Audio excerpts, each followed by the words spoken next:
parents' front porch with some thrown out office furniture that they were in the process of getting rid of but hadn't quite gotten rid of yet. And on a piece of construction paper with some washable marker, but sometimes with pen if my marker quit working, I wrote a story.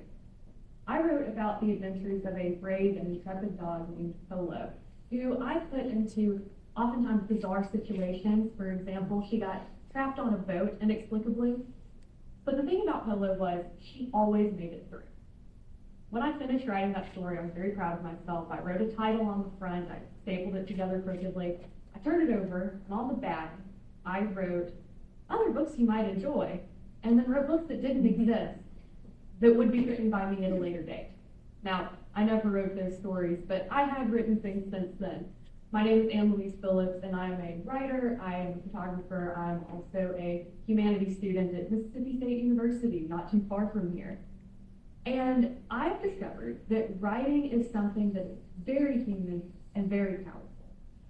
When I was 6 years old, I didn't realize this, but in the moment where I sat down to write, I was not only writing something I imagined, I was also working through my own anxieties and fears. I was a very anxious child, and making Polo, who could go through any bizarre situation I decided to put her in, spoke to me. I was telling myself I can go through any situation I'm put in.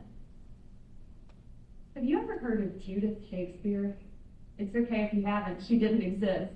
Virginia Woolf, the acclaimed writer, wrote an essay long ago about Judith Shakespeare, the imagined sister to the famous playwright.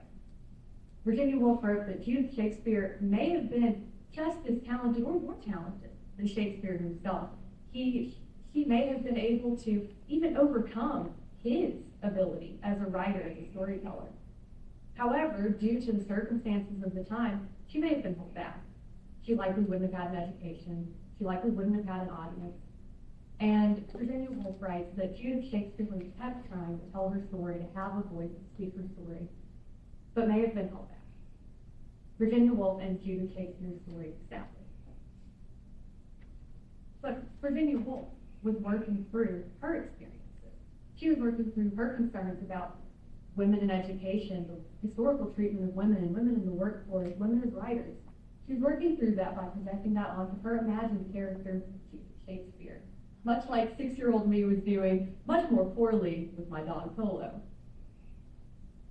Studies show that writing like this not only is good for you, but is physically good for you. It bolsters you emotionally and physically as your body produces dopamine and other happy chemicals that are released throughout your body and help you overcome whatever you're facing.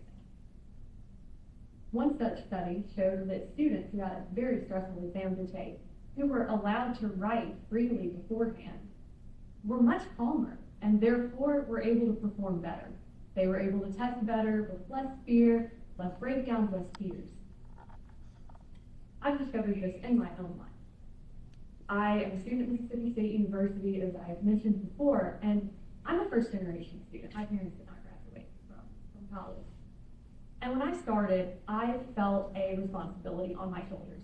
I knew that I was a first-generation student. I knew my family expected a lot of me, and my friends did, my mentors. And I also had a scholarship that meant that donors were placing their trust in my 19-year-old self.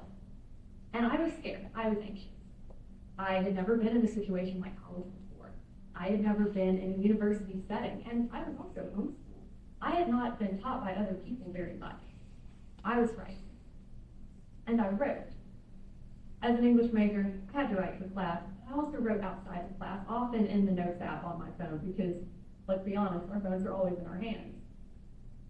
The other day, I was going through these notes, and as I'm scrolling and I'm looking, I find a note that I left myself 4 years ago when I started undergrad that says, I feel crushed by the weight of other people's expectations, not my own. And as I read that again now, I was able to remember where I was when I wrote that. I remember sitting in my dorm and typing that and looking at what I had written out, just that one simple sentence, and feeling a weight lifted off my shoulders because I had put a name to what I was feeling with. I could work through it better because I had put a name to it.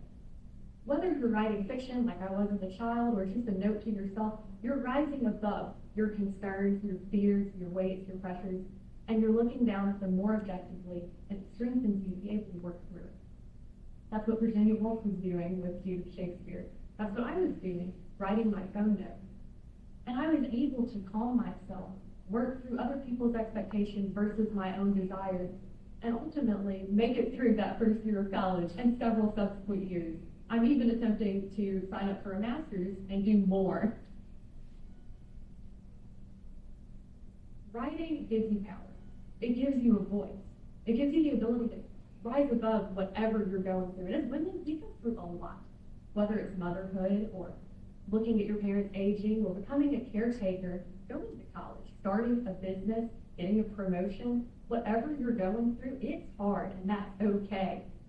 And you can take whatever you're going through and you can write about it, and that will strengthen you. So I encourage you, when you guys go home this afternoon, just take a second. You can use a notebook, a notes app on your phone, whatever's easiest, and write something. Think to yourself, what do I need to have said to me right now? And you can write it. It doesn't have to be good. It doesn't have to be publishable. It can be one sentence. It can be a poem. Whatever it is, it will strengthen you. It will help you. And I invite you to do that. Thank you.